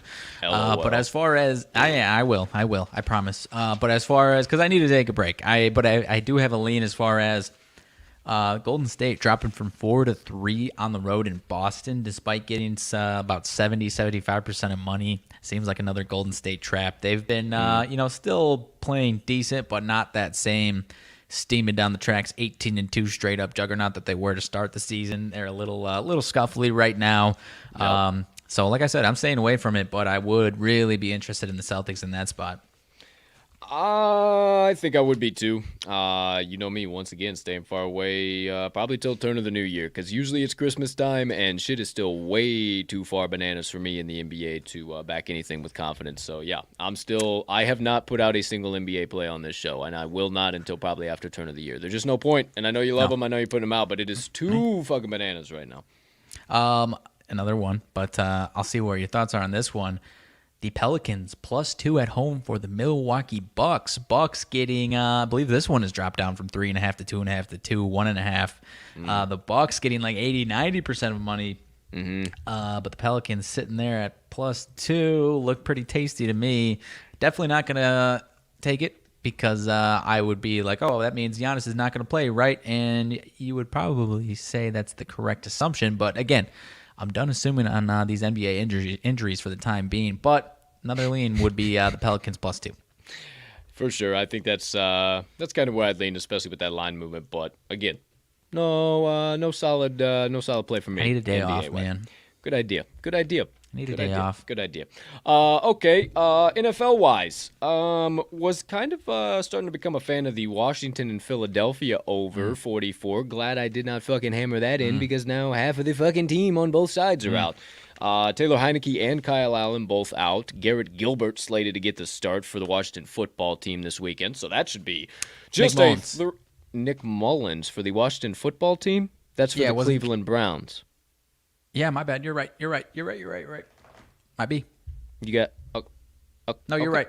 Okay. All right. Washington football team versus Philly was a lean, but I'm ripping it right off of there because of all that aforementioned bullshit. It's not your fault, partner. There is so much fucking COVID going on right now that you just have no clue. Anyways, but yeah. But yeah, also another crazy quarterback situation. The Browns room, you have Baker Mayfield out, then Case Keenum out. They sign Nick Mullins, and then this random dude today, so they at least have a second quarterback. But I don't know if they're going to have this. They're going to have enough faith in Nick Mullins. They might just start this guy. Who the hell knows? I don't know what's going on with the Browns either, but I'm going to stay far away from that one. I actually had Vegas written down -1.5. It's up to 3.5, but I just can't. It was up to like 5.5. Now it's back down to 3.5. I mean, if you're the Raiders, you have no excuse for beating the shit out of the Browns tomorrow, but I do not want any part of it. I just don't think that offense goes without Darren Waller, so I'm going to stay far away from it 100%. Without it. There's just no reason for him to be favored by more than a field goal without it, even with fucking Corona, that point-blank period. Ugly total is at 38.5, too. Oh, it's down to 38.5. Oh, boy. Okay, next one up on tap, the Pittsburgh Steelers. I like them at +2, down to +1.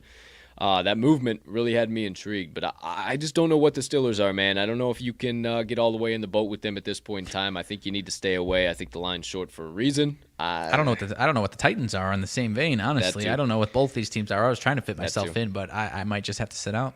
As a road favorite, too, Vrabel and the boys, not very good at all. So that was another thing looming, and I just felt like I was trying to stick myself into just trendy trends, if you will. Like, a home dog. Oh, yeah, Tomlin's good as a home dog. Oh, yeah, because of the, Titans suck ass. Like, and I don't like betting like that. I'm glad you mentioned that, especially this year, because in certain years with Tomlin and that type of trends, that's the case. But this year, I mean, we know it. The Steelers team just doesn't embody that typical blue-collar type Steeler team. So maybe they'll take care of business. But week after week, I keep seeing these. Oh, Tomlin's amazing as a dog. There's a reason to fucking dog this year, man. And like I said, maybe they get this one done outright. But I'm sitting myself out of this one for sure. 150%. Got a little coffee spillage going on over here. Ended up hammering in Houston. I had him at +3.5, and then it ticked up to 5, and I said, well, that is the dumbest shit I've ever seen in my life, so I took that. Excuse me. Arizona and Detroit. Over 47.5 I was intrigued in, but I don't know. Seemed a little too low. Seemed a little too easy, but generally when totals have been set a little too low and a little too fucking easy, they just steam right over the over, and the books say, oh, hey, here you go, we'll stand on top of the counter and let you just fist us all afternoon long on Sunday, so there you go, there you have it. I don't know, I'm going to stay away from that one. If I had a spot that I think you're going to see on the Balcony Bets Parlay for this beautiful Sunday of NFL betting, you're probably going to see me end up taking those old Atlanta Falcons. Okay. Them dirty birds are looking good at +9.5. That's an awful lot of points against Shanahan, who sucks ass as a favorite and as a home favorite. I think not to mention, that's actually, as far as playoff implications, that's one of the bigger games of the damn weekend. Falcons, I know they're 6-7, and you think, the Falcons stink. They get this win, I think they might be in the playoff picture if they win that game, actually. They very well could be. I was also interested in Seattle, but now some news is coming out all over. That game is just, I'm staying far away You know from me that. in Seattle right now. I'm definitely not backing them right now. Yeah, 100%. 100% on that. Sunday Night Football, Saints, Buccaneers. If this was last year, I would be all over the over. I'm actually kind of leaning towards the under, 46.5. I think that might be my Sunday Night Football play. I think that both defenses step up when they need to, and I think that there's no way, no how the Saints torch the Buccaneers on the defensive end, and offensively with at least Trevor Siemian or Taysom Hill or whoever they decide to start, Sean Payton decides to start. And then conversely, even if the Buccaneers do put the whooping on the Saints, I think the Saints will get enough stops to stop the bleeding, for lack of a better term, and not make it up to like 28, 35, 42. I don't know. I think it's kind of like a 19 to like 13, 14 type of game, something real fucking weird, and I think it stays under 46. I like that, and I mean, I don't think I'm going to play it because obviously they've looked ugly the last few weeks, but I mean, in the regular season, the Saints and Sean Payton and that coaching staff have had fantastic game plans, as good as anybody in the league against Tom Brady and the Bucs the last few seasons. I mean, you look back the last 5 games, the last 4 regular season games, 4 of the last 5 games are regular season. The one, obviously, Tampa and Tom took care of business in the playoffs. Saints won outright the last 4 regular season games and covered. So, not saying I'm hammering in the Saints, but I'm at least kind of curious about it playing with 11 points cushion. I don't know, man. Yeah, most definitely. Monday Night Football. I hate to say it, we'll talk about it more on Monday, but I fucking like my Bears plus 3.5, and I only got freaking 4 more weeks to put a bet on them, and I've only bet on them once, so maybe. I don't know. We talk time and time again, especially with 3.5. The Vikings in a 3.5 point game. They are going to probably win that game, lose that game. You don't really know, but the chances are it's not going to be more than 3 either way. So I think I got to take the 3.5, even the under 44 too. It's up at 5.5, I believe, right now. Oh, it's up to 5.5 now? Yeah. Oh, Yeah. fuck, never mind, because of fucking Allen Robinson and fucking Eddie Jackson. They're both out. I fucking totally forgot Okay. forgot that update last night. Fuck! Yeah, I think it depends on the health of the Bears defense beyond Not those. gonna be good. It's not going to be good because, well, Damn, I totally forgot about that. I don't know what I'm leaning on. Damn that you, one. Uncle COVID! I don't know where I'm leaning as far as that one, but the Bears have had solid success the last couple of years, the last few years against the Vikings in the regular season. Not saying I'm hammering in those Bears, but like you said, I think the Vikings win this game, but it could be some goofy nonsense at the end of the game. And, maybe we do have to think about the Vikings or think about the Bears. I don't know, man. Yeah, I don't know, man. Especially with all the injuries, all the COVID stuff. I don't. That one's probably a little bit of a wait and see. I would be shocked if there isn't at least another significant person that's not playing in that game that we'll learn about in the next couple of days. Got a weird, goofy comment in their YouTube chat there, pal. Son of a bitch! Get the fuck out! Get the fuck out! Hey, we ain't having it. Get the fuck out! As soon as this bad boy is over with, we have your boy diving into the UFC Fight Night card. Here's all of my early predictions, early analysis, everything in between. The UFC pick blog will be being completed as soon as, or started to being completed as soon as this show is over. Want to close out the year strong. I think I found some value. I think I got some shit. I think I'm bringing back the Don't Bet Against Brazilians parlay this weekend. We got 2 big favorites and then a couple of underdog Brazilians that I think are going to present a lot of fucking value. A couple of fights to take note of. Dustin Stoltzfus against Gerald Meerschaert. That's going to be a fight and a half. Darren Elkins and Cub Swanson. That's going to be bananas. Rafael Assunção against Ricky Simon. That's going to be bananas too. Shout out Shy City Stand Up. Bilal Muhammad fighting Wonderboy Thompson in the co-main. Let's go. Obviously, we know main event Derek Lewis, Chris Daukaus. Yeah. And then there's a handful of Charles Jourdain, Andre Ewell, Jordan Levitt going up against, I can't think of who he's fighting, but it's a good card. It's a good card. Let me ask you a couple questions. Let me ask you a couple questions. Let me give you a couple of answers. Because I've actually got like 2 or 3 guys that I'm a big fan of in this one, and I got to make sure I'm not homering out on this one. Maybe if I am betting on them, I'll have to obviously find some type of certain prop, but you know me, man. I've become, and I believe you as well, have become big fans of Ricky Simon. Is that line justified? Minus 280, minus 275 range? Is that justified? Yeah, and let me tell you why. Well, because obviously why we have been such big fan of him, because he's been killing fools. And it's pretty evident that line should be like that. Also, Rafael Assunção, I just mentioned him. Obviously, hashtag don't bet against Brazilians, plus 230, son of a bitch. But I don't think that applies here. Assunção hasn't been in a UFC fight for the last year, maybe over a year. He's been in the UFC for a long time. I think this is going to be kind of his gatekeeper segue out of the UFC type of fight. Last fight, June 6, 2020, knocked out KO TKO Cody Garbrandt. Yeah. So lost his last 3. Yeah, he lost his last 3. So I think Assunção was a fucking wizard back in the day, a long time, but down escalator, up escalator, going that by. That classic gatekeeper fight, and I think Assunção is because this will be at bantamweight, right? It's 135. Yep, bantamweight. Yep, 135. Okay, so yeah, for sure. Yeah, I would definitely. Because I wrote him down for the DBAB parlay, but I don't think Assunção is getting added there because of Ricky Simon. So I think we might find a little bit on Ricky Simon. Might have a little prop action on him as well. We'll see what we end up finding out tonight. What else you got? As far as the last 2 fights, I mean, you mentioned it, Bilal Muhammad, a Chicago guy, so you got to be interested. We got to be interested in him. Excuse me. Any value there as far as, I mean, I'm a fan of Stephen Thompson as well, so Did you have any thoughts significantly on that one? And if obviously you're going to write about it, then save us a little bit there. But any thoughts on that one? Probably going to write about it. Number one, the first thing I wrote down is Homer pick ? Okay. So yeah, my mind is there as well. Second thing I wrote down, first Wonderboy Thompson. He's fucking terrific. He's awesome. But does Wonderboy Thompson deserve to be a -200 favorite? I'm not so sure. He is still bad as fuck in his own right. This can be viewed as that changing of the guards kind of fight, with how long Wonderboy Thompson's been around now. He still is dangerous. He still could get the job done. But something I'm finding interesting, and I don't know if this is where I'll go, but the fight to go the distance. No. You're getting plus 154 odds. Okay. 5-round scrap, if I'm not mistaken. I'll have to look into that, but I believe it is a 5-round scrap, co-main event.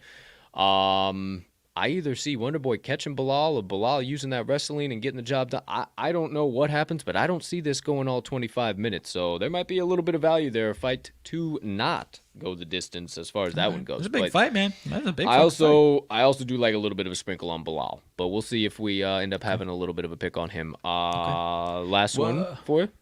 Well, it was Derek Lewis. I was trying to... Has Bilal fought? Yeah, he's fought once since he got that nasty eye poke. That was Leon Edwards. He got that nasty eye poke. Yep, okay. He fought once and he won. And then the last one, I'm sure you'll write about it as well, so save us as far as that if you're concerned. And I don't even have to question it. I love the guy so much, and I'm fine to lose money if he loses, but I love Derek Lewis. I'm absolutely hammering some action on Derek Lewis, man. I will tell you, he'll probably be one of my best bets. I won't tell you everything I'll probably write about him, but in essence, this feels like how Charles Oliveira felt last week against Dustin Poirier. Daukaus is on a tear right now. He's sick as shit, but this is also Derek Lewis, and he is going to get another shot at the title one more time. And not to say that Daukaus isn't going to be around in the heavyweight division for a long, long time, but this just feels a little set up to me, so... Probably going to see him on the UFC pick blog. Certain knockout in this one, either way? Maybe. Okay. Maybe we do a little bit of sprinkle there, too. Maybe we see a little prop on that one as well. So, yeah, I pretty much broke down every single one. I'll probably end up having at least 3-4 moneyline plays, a couple of props, and then probably the Don't Bet Against Brazilians parlay coming out tomorrow. Love it. Bet your bottom dollar. I missed Justin Toff on that one as well. Yeah, he's been spinning the wheels, man. I am too, but he's been spinning the wheels. He might be worth a fade. I don't know. He's a pretty big favorite for been spinning the wheels. He's a big favorite for spinning the fucking wheels. 4-3 as a professional. I mean, Justin Toff is solid, but he ain't fucking like that. Okay. So I don't know. Maybe that's against old Hunsucker. So I think, is that right? He's fighting Hunsucker, who actually lost to Tai Tuivasa last fight out. Interesting. So wouldn't it just be so interesting that he's a big dog against another Australian man? I don't know. You tell me, or New Zealand. I can't ever really fucking whatever. No disrespect if any of you are from disrespect. There. We just I have no educate us. Fucking clue. Please educate me. I'll do a shoey as long as the days go by. But yeah, there you go. There you have it. Might have a little punt on Hunsucker. Who knows? Speaking of blogs, RMags Extra Cheddar coming out Sunday for the game against the Baltimore Ravens. Make sure you stay locked into that. He has been on an absolute heater in regards to those props and picks. Outside of that, stop by talkingtheline.com. Stay locked into our Twitter and our socials for the latest updates, latest breaking, greatest stuff. If you can't stick around for a show or a whole show or whatever the case might be from day to day. Nothing else I really got to remind you guys about that I haven't already throughout the show. Partner, any late breaking news that we got to get through here before we dish out some motivation minutes? Just a handful of small stuff here. Bucks have ruled out Jamel Dean for Sunday's game. Everyone else is in play. Fournette is expected to play. TJ Watt said he felt some tightness in his groin prior to the game. Wasn't able to finish last week. Says he feels better after the long weekend and anticipates to play Sunday, but that might be worth a thought as far as maybe the same shit happens as far as not being able to last the entire game. I don't know. No Adam Thielen again at practice today. He has watched him work out. And Zach Taylor says Chidobe Awuzie and Clay Johnson are out. Trey Waynes will play for the Bengals. Sure enough, Jalen Hurts is practicing, probably in a limited fashion, but will most likely get the start this weekend. Outside of that, you mentioned pretty much every doggone thing. J.D. McKissick probably won't be back for the football team, so that takes another kind of a blow for them. Let's see. Really, outside of that, yeah. Yeah, you mentioned Jamel Dean. Fournette should be good to go. No problem, no harm, no foul. Adam Thielen probably won't play this weekend or on Monday, maybe. If he logs one tomorrow, but he's just sitting around watching the workout today. So, little something to think about there, but there you go. There you have it. And outside of that, just kind of doing a quick little scroll here, trying to see if anything else has come out late or breaking. No, doesn't seem like anything's too crazy that we need to mention here on the show. Outside of that, yeah. Still 0-0 over there in that college football game. First quarter, though. First quarter. It ain't great. I don't know how the hell Toledo didn't just score on their own fucking 5-yard line, but they were on the fucking 17, and what the hell? Oh, we missed a field goal. All right. Good shit. 35-yarder. Awesome. So that's how that game's going to go. Okay, great. Love to see it. Well, outside of that, that's all I got. Anything else before I dish out some motivation minutes here, partner? No, sir. Let's get on with it. All right. Well, last but certainly not least, my motivation minutes of the day, my friends. And with all that being said, it's time for the second. Goodness gracious! Second of the two. Second of the two. John Wooden. Sorry. Time for my motivation minutes of the day. Second of the John Wooden quotes of the week. This one's pretty simple, pretty straight to the point. I'm going to let you guys do a little bit of your own thinking on this one, because there's not a whole lot of additional perspective that I can give on this one, but I think it kind of ties up a lot of the quotes that or kind of some of the messages that I had this week. So, John Wooden quote of the day. You can let praise or criticism get to you. It's a weakness to get caught up in either one. You can let praise or criticism get to you. It's a weakness to get caught up in either one. So essentially what that says to me, and just really, really short here, is that it's okay to take stock of somebody telling you you're doing a good job. It's okay to take stock of somebody telling you you're fucking up. But don't waste every moment of your day worrying about that single simple criticism, or banking your entire life on that single simple praise that one person did, and because nobody else is praising you, you're not being successful, or because all the people in the world are criticizing you, you aren't successful. Maybe you just have a boatload of haters. Either way, getting bogged down on either side of the spectrum is a weakness. What the coach is trying to say is stay balanced. Find yourself in the middle. Take in the praise, take in the criticism, but let it go in one ear and out the other. Let it apply to you, apply it however you must, but also don't hold on to it.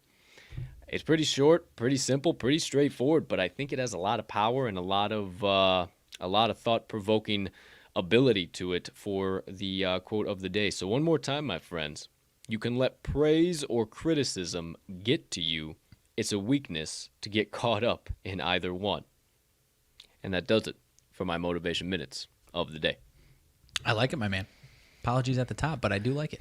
A little gassy there at the end, too. Goodness gracious. The motivation minutes today. I swear, the first one was just like when your tongue is like stuck on your mouth and then like the air comes like one of those things. It wasn't a burp. Oh, okay. So I got you. The last one was, though, so I am still sorry. Either way, my friend, hey, you can let the praise or criticism get to you. It's a weakness to get caught up in either one. So we just keep moving and keep it grooving. Yeah. There you go. There you have it, my friends. Outside of that, nothing came up in between now and then. Everything looks to be in good working order. That sure seems like an episode of the TTL Pod. Make sure you stay locked into our Twitter and talkingtheline.com for the latest and greatest. But partner, unless you got anything else, I'll get us on out of here. Go right ahead, my friend. I got nothing else to lay down. Ladies and gentlemen, degenerates and gamblers, far and wide, for myself and Mags, Thank you so much for choosing to stop by episode number 185 of the Talking the Line podcast on this beautiful Friday of bets. And so you don't have to check your calendar for the final time here today, December the 17th in the year 2021. We cannot tell you how much we appreciate each and every one of you for deciding to stop by. Give us your time, your energy, share it with us, hang out with us, your support, your following, your likes, your views, your shares, everything in between. We see you guys and we thank you from the bottom of our hearts. Outside of that, we hope you have a spectacular rest of your Friday, unless you have any other plans. A terrific start to your weekend that's filled with nothing but ticket cashing, good vibes, love, and positivity. And last but certainly not least, make sure you hit that notification bell so you can see us right back around the corner here on Monday. We will miss you guys from this show for the next few days, but we will see you tomorrow morning, 8:30 a.m. Central Standard Time for Cup of Joe on campus. Outside of that, make sure you get today's best bets locked in so you can meet us at the pay window tonight and say with us at the end of every single episode of the TTL Pod, let's cash some tickets.